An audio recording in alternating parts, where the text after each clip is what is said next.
ഗുരുർബ്രഹ്മാ ഗുരുർവിഷ്ണു ഗുരുർദേവോ മഹേശ്വരഃ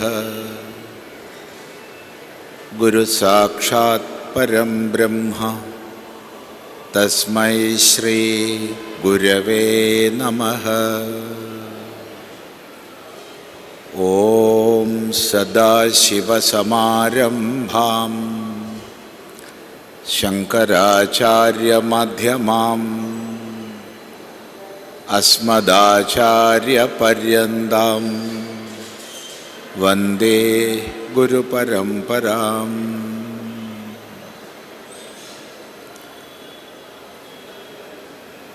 വേദിയിൽ ഇരിക്കുന്ന എല്ലാ സന്യാസി ശ്രേഷ്ഠരുടെയും പാദങ്ങളിൽ ഓം നമോ നാരായണായ പൂർവകമായ നമസ്കാരങ്ങൾ. ഇവിടെ ഒത്തുചേർന്നിരിക്കുന്ന എല്ലാ സജ്ജനങ്ങൾക്കും വന്ദനം. ശിവഗിരി തീർത്ഥാടനത്തിൻ്റെ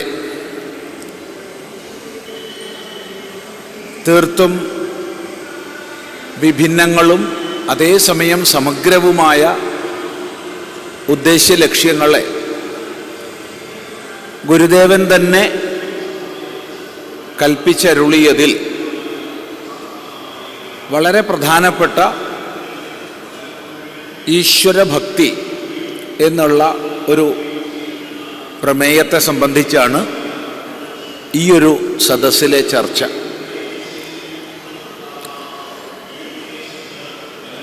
അല്പമാത്രം പറയാം. എല്ലാ മഹാത്മാക്കളുടെയും ഭാഗത്തുനിന്ന് നമുക്ക് ശ്രവിക്കാനുള്ളതാണ്.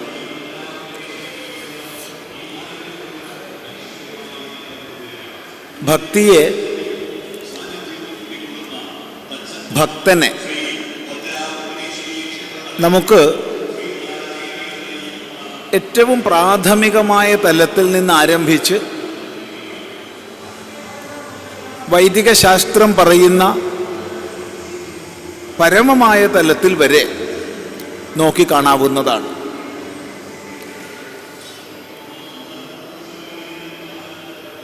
പരമമായ തലത്തിലെന്ന് പറയുമ്പോൾ സർവത്തിലും സമദർശിയായ ബ്രഹ്മനിഷ്ഠനായ മഹാപുരുഷനെ ഭക്തിയുടെ പരമാവധിയിൽ എത്തിച്ചേർന്ന, അവിടെ ഭക്തി, ജ്ഞാനം തുടങ്ങിയവയുടെ ഭേദങ്ങളെല്ലാം അസ്തമിച്ച് വേദാന്തത്തിൻ്റെ പരമമായ സ്ഥിതിയിൽ നിലകൊള്ളുന്ന ആ ഒരു ഭാവം ഒരു പരാഭക്തനിൽ നമുക്ക് കാണാം. അതല്ല ഒരു സമൂഹത്തിൽ പറയേണ്ടത്. അതിലേക്ക് പതുക്കെ വരാം. ഏതാണ് ആ ഭക്തന്റെ തലം? ശ്രീമദ് ഭാഗവതത്തിൽ പരാഭക്തനെ അവതരിപ്പിക്കുന്ന ഒരു ഭാഗമുണ്ട്. സർവഭൂതേഷു യ പശ്യേത് ഭഗവദ്ഭാവമാത്മന ഭൂതാനി ഭഗവത്യാത്മന്യേഷ ഭാഗവതോത്തമഃ എന്നാണ് ആ വാക്യം. സർവഭൂതേഷു യ പശ്യേത് ഭഗവദ്ഭാവമാത്മന, സർവഭൂതങ്ങളിലും സർവചരാചര പ്രപഞ്ചത്തിലും, കേവലം മനുഷ്യരിലല്ല, സകല ജീവരാശിയിലും യാതൊരാളാണോ തൻ്റെ ഭഗവദ്ഭാവത്തെ കാണുന്നത്, തൻ്റെ ഭഗവദ്ഭാവത്തെ സർവചരാചരങ്ങളിലും ആര് കാണുന്നുവോ, തൊട്ടടുത്ത് പറയാണ് ഭൂതാനി ഭഗവത്യാത്മനി, സകല ഭൂതങ്ങളെയും ഭഗവാനായ തന്നിലും ആര് കാണുന്നുവോ ഏഷ ഭാഗവതോത്തമഃ, ഇയാളാണ് ഭാഗവതോത്തമൻ. ഭാഗവതന്മാരിൽ, ഭക്തന്മാരിൽ ഉത്തമൻ. സർവത്ര സമദൃഷ്ടിയായ സർവചരാചരങ്ങളിലും ഏകത്വത്തെ ദർശിക്കുന്ന ആ അദ്വൈതദർശിയാണ് വാസ്തവത്തിൽ പരാഭക്തൻ. അതാണ് ഭക്തിയുടെ പരമാവധി. എന്നാൽ ഈയൊരു പരമമായ അവസ്ഥയെക്കുറിച്ച് നമ്മൾ സാമാന്യ സമൂഹത്തിൽ സംസാരിക്കുമ്പോൾ അതേറെ പ്രയോജനം ചെയ്യില്ല എന്നുള്ളത് നിസ്സംശയം പറയാം. കാരണം ഉപാസനയിലൂടെ ഉയരേണ്ടുന്ന, അനുഷ്ഠാനങ്ങളിലൂടെ ചിത്തശുദ്ധി പ്രാപിക്കേണ്ടുന്ന, ഭഗവത് ഉപാസനയിലൂടെ ക്രമികമായി മനോമാലിന്യങ്ങളെ നീക്കേണ്ടുന്ന, അങ്ങനെ ക്രമികമായി ഈശ്വര തത്വബോധത്തിലേക്ക് ഉയരേണ്ടുന്നവരാണ് നമ്മൾ. ആ നിലയ്ക്ക് പരാഭക്തിയെക്കുറിച്ച് മാത്രം പറഞ്ഞുകൊണ്ട് പ്രയോജനമില്ല. പ്രാഥമിക തലത്തിൽ എങ്ങനെ നമുക്ക് ഭക്തിയെ സമീപിക്കാം, അവിടെ നമുക്ക് പറയാനുള്ളത് ഭക്തി പ്രേമലക്ഷണമാണ്. ഈശ്വരനിലുള്ള പരമമായ പ്രേമമാണ് ഭക്തി.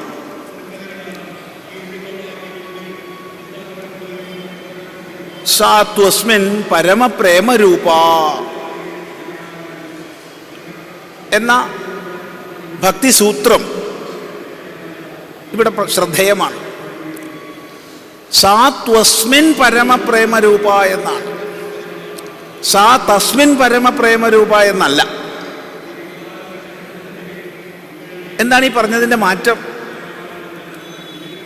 സാ തസ്മിൻ പരമപ്രേമരൂപ എന്ന് പറയാൻ എളുപ്പമുണ്ടായിരുന്നു ഭാഷാപരമായിട്ട്. എന്നാൽ സൂത്രകാരൻ പറഞ്ഞത് സാ ത്വസ്മിൻ പരമപ്രേമരൂപ എന്നാണ്. ഭക്തി എന്നത് ഇവനിലുള്ള പരമപ്രേമമാണ്.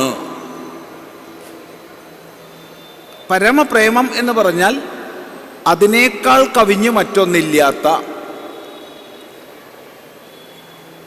ദേശം കൊണ്ടോ കാലം കൊണ്ടോ വസ്തു കൊണ്ടോ പരിമിതിയില്ലാത്ത,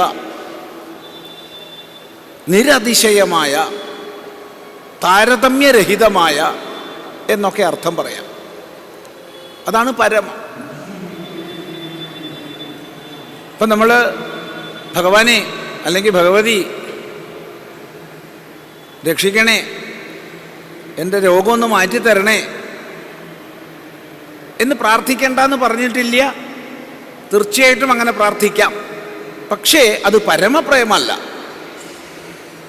കാരണം അവിടെ ഭഗവാൻ ഉള്ളതിനേക്കാൾ ഒരുപക്ഷെ പ്രാധാന്യം രോഗത്തിനുണ്ട്. രോഗം മാറിയാലും നമ്മൾ ഭഗവാനെ പ്രാർത്ഥിച്ചില്ല എന്ന് വരും. രോഗം മാറിയില്ലെങ്കിലും നമ്മൾ ഭഗവാനെ ഉപേക്ഷിച്ചു എന്ന് വരും. കാരണം ഇത്രയൊക്കെ ഭജിച്ചു, എന്നിട്ടും ഭഗവത് അനുഗ്രഹം ഉണ്ടായിട്ടില്ല, ഇനിയിപ്പോൾ എന്തിനാ ഭക്തിയൊക്കെ എന്ന ചിന്ത നമുക്ക് വരാം. അതുകൊണ്ട് തന്നെ മറ്റൊന്നിൻ്റെ അപേക്ഷയില്ലാത്ത പരമമായ, അതിൽ കവിഞ്ഞ് മറ്റൊന്നില്ലാത്ത പ്രേമത്തിനാണ് ഭക്തി എന്ന് പറയുന്നത്. ആ പ്രേമം ഈശ്വരോന്മുഖമാകുമ്പോൾ, ഏത് ഈശ്വരോന്മുഖമാകുമ്പോൾ അവിടെയാണ് അസ്മിൻ ഇവനിൽ എന്ന് പറഞ്ഞതിൻ്റെ പ്രാധാന്യം. ഭക്തനെ സംബന്ധിച്ച് ഭഗവാൻ അങ്ങ് ദൂരെ എവിടെയോ അല്ല, ഏതോ ലോകാന്തരത്തിലല്ല, ഏതോ സ്വർഗലോകത്തിലല്ല, മറ്റേതോ ലോകത്തിലല്ല, മറിച്ച് സർവത്ര സർവഥാ വ്യാപിച്ച് തൻ്റെ അകവും പുറവും ഒരുപോലെ നിലകൊണ്ട് സർവാന്തര്യാമിയായി നിലകൊള്ളുന്നതാണ് ഈശ്വരൻ. അതുകൊണ്ട് ഈശ്വരൻ അവനല്ല, ഇവനാണ്. ഏതെങ്കിലും ഒന്ന് ദേശം കൊണ്ടോ കാലം കൊണ്ടോ ദൂരെയാകുമ്പോഴാണല്ലോ നമ്മൾ അവൻ അവൾ എന്നൊക്കെ പറയുക. ഇവിടെ ഇവൻ എന്ന് പറഞ്ഞത് ശ്രദ്ധേയമാണ്. അപ്പം നമ്മോട് ചേർന്ന് നമുക്കകത്തും പുറത്തും ഒരുപോലെ നിലകൊണ്ട് സർവത്തെയും ദർശിക്കുന്ന ഈ ഈശ്വരനിലുള്ള പരമപ്രേമത്തിനാണ് ഭക്തി എന്ന് പറയുക. ഈയൊരു പ്രേമത്തോടു കൂടി നമ്മൾ ലോകത്തിൽ സേവനങ്ങൾ ചെയ്യുന്നു. ഈശ്വരൻ്റെ ചമൽക്കാരമായിട്ട്, ആവിഷ്കാരമായിട്ട് ഈ പ്രപഞ്ചത്തെ കണ്ട് നമ്മളാൽ കഴിയുന്ന രീതിയിൽ, നമുക്ക് സാധിക്കുന്ന വിധത്തിൽ എവിടെ ദുഃഖങ്ങളും ദുരിതങ്ങളും ഉണ്ടോ അവിടെ നമ്മുടെ സേവനം എത്തിക്കുന്നു. അത് വിശക്കുന്ന ആൾക്ക് ഭക്ഷണമാകട്ടെ, ദാഹിക്കുന്ന ആൾക്ക് വെള്ളമാകട്ടെ, രോഗിക്ക് ഔഷധമാകട്ടെ, ഒറ്റപ്പെടലിൻ്റെ നൊമ്പരം അനുഭവിക്കുന്ന ആൾക്ക് ഒരു സാന്ത്വന സ്പർശമാകട്ടെ, എല്ലാത്തിലും കുടികൊള്ളുന്നത് ആ ഒരു ഈശ്വരഭാവമാണെന്ന തിരിച്ചറിവോടുകൂടി നമ്മൾ ഭഗവത് സേവനം ചെയ്യുന്നു. ആ ഭാവം നമ്മളിൽ വരുമ്പോൾ നമ്മളിൽ ശുദ്ധമായ ഭക്തി വികസിക്കുകയും ക്രമേണ അത് ആദ്യം സൂചിപ്പിച്ച പരമമായ ഭക്തിയിലേക്ക് ഉയരുകയും ചെയ്യും. പക്ഷേ ഈ തലത്തിലേക്ക് എത്തിച്ചേരണമെങ്കിലും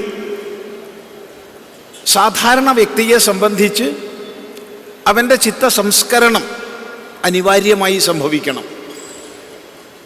അവിടെ ജപത്തിൻ്റെ, കീർത്തനങ്ങളുടെ, ഭജനകളുടെ, പൂജകളുടെ, പാഠങ്ങളുടെ, ഇങ്ങനെ നിരവധിയായ മാർഗങ്ങളുടെ ആ ഒരു തലം ഈ ഒരു ഭക്തനെ സംബന്ധിച്ചാണ് വരുന്നത് എന്ന് മാത്രമല്ല, നേരത്തെ സൂചിപ്പിച്ചു, മറ്റൊന്നിൻ്റെ അപേക്ഷയിലല്ലാത്ത പരമമായ പ്രേമമെന്ന് പറഞ്ഞു. ആ ഒരു അവസ്ഥയിലേക്ക് നമ്മൾക്ക് എത്ര പേർക്ക് ഉയരാൻ സാധിക്കും? അനേക ശതം പേരിൽ ഒരാളെ ഉണ്ടാവുള്ളൂ. ആദ്യം പറഞ്ഞ സർവത്തിലും ആത്മദർശനം എന്നുള്ളതിലേക്ക് അനേക ലക്ഷം പേരിൽ ഒരാളെ ഉണ്ടാവുള്ളൂ. അപ്പോൾ സാമാന്യമായ സമൂഹത്തെ സംബന്ധിച്ച് എങ്ങനെ ഈ ഭക്തിയിലേക്ക് പ്രവേശിക്കും, എങ്ങനെ ഭക്തി ഉണ്ടാവും എന്നൊരു ചോദ്യം നമ്മൾ ചോദിച്ചുത്തരം കണ്ടെത്തേണ്ടതാണ്. അവിടെ എങ്ങനെ ഒരാളിൽ ഭക്തി ഉണ്ടാവും എന്നുള്ള വിഷയത്തിൽ വളരെ നല്ലൊരു ഒരു സൂചന നാരദീയ ഭക്തിസൂത്രങ്ങളിൽ നമുക്ക് ലഭിക്കും. തസ്യാഹ ജ്ഞാനമേവ സാധനം ഇത്യേകേ. തസ്യാഹ ജ്ഞാനമേവ സാധനം ഇത്യേകേ. ഭക്തിക്ക് ജ്ഞാനമാണ് സാധനം എന്ന് ചില ആചാര്യന്മാർ പറയുന്നു. ഈ സൂത്രം എല്ലാവരും ശ്രദ്ധിക്കുക. ജ്ഞാനം കൊണ്ടാണ് ഭക്തി ഉണ്ടാവുന്നത്. ഈ പറഞ്ഞതിൻ്റെ അർത്ഥം അവിടെ ജ്ഞാനം എന്നുള്ളതിന് പരമാത്മജ്ഞാനം എന്നൊന്നും അർത്ഥം എടുത്തേക്കരുത്. ഈ ലോകത്തെ സംബന്ധിച്ച, ഈ ലോകത്തിൻ്റെ പാരസ്പര്യത്തെ സംബന്ധിച്ച നമ്മുടെ അറിവ് ഒന്ന് നോക്കൂ. അതിസൂക്ഷ്മമായ അണുകണം മുതൽ അനന്തകോടി ബ്രഹ്മാണ്ടം വരെ എല്ലാം വ്യക്തമായ ഒരു വ്യവസ്ഥയ്ക്ക്, എല്ലാം വ്യക്തമായൊരു വ്യവസ്ഥയ്ക്ക് വിധേയമായിട്ടാണ് ചലിക്കുന്നത്. ഒരാണവിക കണം പോലും, ആണവിക കണം എന്ന് പറയുമ്പോൾ സബറ്റോമിക് പാർട്ടിക്കിൾ, ഒരാണവിക കണം പോലും ഈ വ്യവസ്ഥയെ, നിയമത്തെ, പ്രപഞ്ചതാളത്തെ ലംഘിക്കുന്നില്ല. അതിനെ സൂചിപ്പിച്ചുകൊണ്ട് വേദം പറയുന്നുണ്ട്, യാഥാ തഥ്യതോ അർത്ഥാൻ വ്യദധാത് എന്ന്. എങ്ങനെ വേണോ അങ്ങനെ സകല പദാർത്ഥങ്ങളെയും വിഭജിച്ചിരിക്കുന്നു. എങ്ങനെ വേണോ അങ്ങനെയാണ് ഈ പ്രപഞ്ചത്തിലെ സകലവും. അതൊരു അണുക്കണമാണെങ്കിലും അനന്ത കോടി ബ്രഹ്മാണ്ടങ്ങളടങ്ങുന്ന പ്രപഞ്ചമാണെങ്കിലും ഈ വ്യവസ്ഥയെ നമ്മൾ തിരിച്ചറിയുന്തോറും ഈശ്വരീയ മഹിമയെക്കുറിച്ച് നമ്മൾ കൂടുതൽ കൂടുതൽ അവബോധമുള്ളവരാകും. സയൻസിൻ്റെ മാർഗത്തിൽ നമ്മൾ കൂടുതൽ റിസർച്ച് ചെയ്യുന്നതിനനുസരിച്ച്, അതേത് ശാസ്ത്രശാഖ എന്ന് പറയുന്നില്ല, അതൊരണു കണത്തിനുള്ളിലേക്കായാലും ഇനി ജൈവിക പ്രകടനങ്ങളുടെ, അതായത് ബയോളജിക്കൽ ഓർഗാനിസംസ് നമ്മൾ പറയുന്ന ജൈവിക പ്രകടനങ്ങളുടെ തലത്തിലേക്കായാലും ഇനി ജൈവിക കോശഘടനയിലേക്കായാലും എന്തിലേക്ക് നമ്മൾ നോക്കിക്കഴിഞ്ഞാലും വളർന്നു വരുന്ന ശാസ്ത്രത്തിനനുസരിച്ച് നിരൂപണം ചെയ്യുമ്പോൾ അത്ഭുതകരമായ ഒരു വ്യവസ്ഥ എല്ലാത്തിനെയും ചേർത്ത് കോർത്ത് നിർത്തുന്നതായിട്ട് മനസ്സിലാവും. ഒരു സംശയവുമില്ല.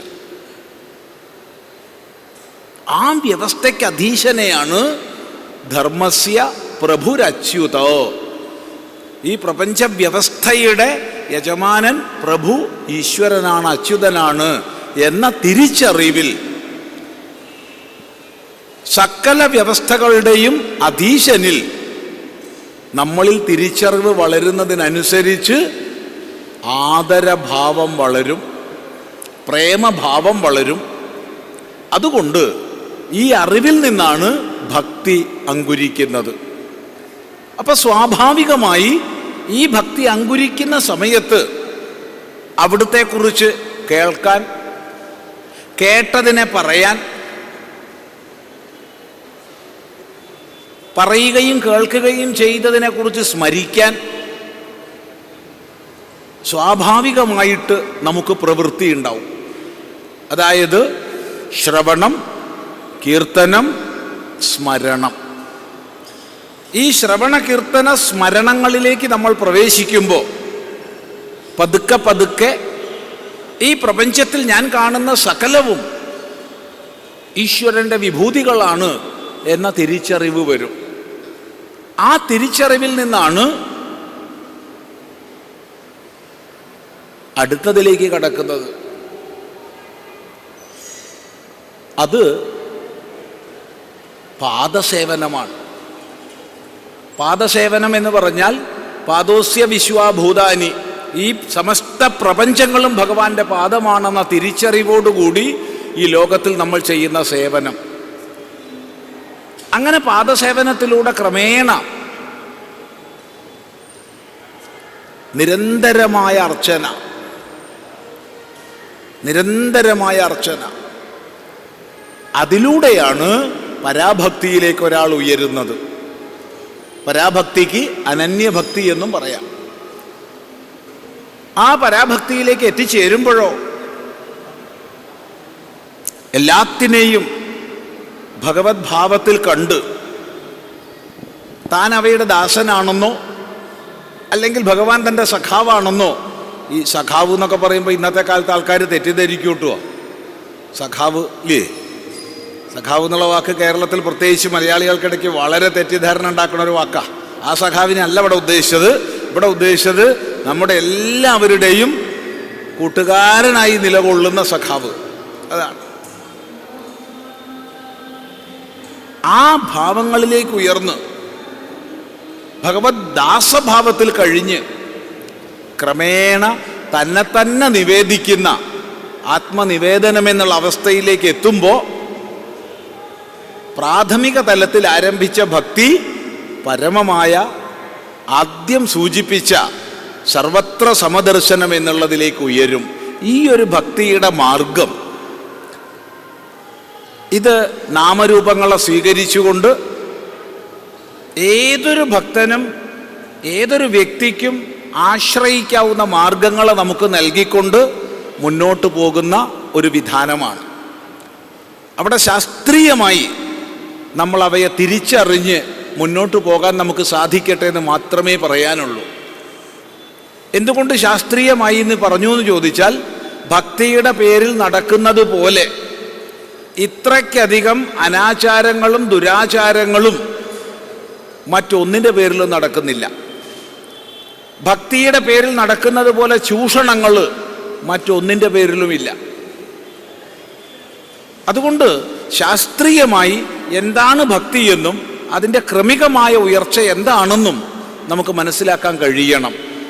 അതിന് ഗുരുനാഥന്മാരിൽ നിന്ന് കൂടുതൽ കൂടുതൽ പഠിക്കാനും മനസ്സിലാക്കാനും നമുക്ക് സാധിക്കട്ടെ എന്ന് മാത്രം ഈ സന്ദർഭത്തിൽ പറഞ്ഞ്, ഇവിടെ കൃത്യമായി സമയബന്ധിതമായി പോകുന്ന പരിപാടിയാണ്. എല്ലാവരും അവരവരുടെ സമയം പാലിക്കുമ്പോഴാണ് ഈ കാര്യപരിപാടി വിജയപ്രദമായിട്ട് പൂർത്തിയാവുക. അതുകൊണ്ട് ഒട്ടും സമയം ദീർഘിപ്പിക്കുന്നില്ല. ഒന്ന് മാത്രം സൂചിപ്പിക്കട്ടെ, ഈ ഭക്തിയുടെ പരമമായ ലക്ഷ്യത്തിലെ ഏകത പറഞ്ഞു. അതുപോലെ ശ്രദ്ധേയമാണ് മാർഗതലത്തിലും നമ്മിലെ എല്ലാ ഭേദങ്ങളെയും ഇല്ലാതാക്കുന്നതാണ് ഭക്തി. ഒരു വലുപ്പച്ചെറുപ്പവുമില്ലാതെ നാം ഒന്നാണെന്ന ഭാവന ഊട്ടിയുറപ്പിക്കുന്നതാണ് ഭക്തി. അതാണ് നാസ്തി തേഷു ജാതി വിദ്യ രൂപ കുലധന ക്രിയാതിഭേദ എന്ന് പറയുന്നത്. ഭക്തന്മാർക്കിടയ്ക്ക് ജാതിയുടെയോ വിദ്യയുടെയോ രൂപത്തിൻ്റെയോ കുലത്തിൻ്റെയോ ധനത്തിൻ്റെയോ ക്രിയയുടെയോ വ്യത്യാസമില്ല. വ്യത്യാസം കൽപ്പിക്കുന്നുണ്ടോ അവനൊന്നും ഭക്തിയില്ല. അപ്പോൾ നമ്മളെല്ലാവരും ഒന്നാണെന്ന ആ ഏകത്വ ഭാവനയിലേക്ക് നമ്മളെ ഉയർത്തി സംഗച്ഛധ്വം സംവദധ്വം എന്ന വേദത്തിൻ്റെ ആഹ്വാനത്തിലേക്ക് എത്തിക്കുന്നതാണ് ഭക്തി മാർഗതലത്തിൽ. ലക്ഷ്യതലത്തിലോ സർവത്ര സമബുദ്ധിയും സമദർശിയും. ആ ഒരു ഭക്തിയിലേക്ക് ഉയരാൻ ഇത്തരം ചിന്തകൾ നമുക്ക് സഹായകമാകട്ടെ. ആ ഒരു പരം ലക്ഷ്യം മുൻനിർത്തിക്കൊണ്ടാണ് തീർച്ചയായിട്ടും മനുഷ്യനെ കൂടുതൽ കൂടുതൽ ഉയർന്ന തലങ്ങളിലേക്ക് ഉയർത്താൻ ഈ ഭക്തി, ഈശ്വരഭക്തി വിചാരം ഈ തീർത്ഥാടനത്തിൻ്റെ ഭാഗമായിട്ട് വെച്ചിട്ടുള്ളത്. തീർച്ചയായിട്ടും ഗുരുദേവൻ ആ ഒരു മഹാസങ്കല്പമാണ് നമ്മുടെ മുമ്പിൽ തന്നിട്ടുള്ളതെന്ന് ഓർമ്മിപ്പിച്ചും ഈ വാക്കുകൾ ഉപസംഹരിക്കട്ടെ, ഗുരുപാദങ്ങളിൽ സമർപ്പിക്കട്ടെ.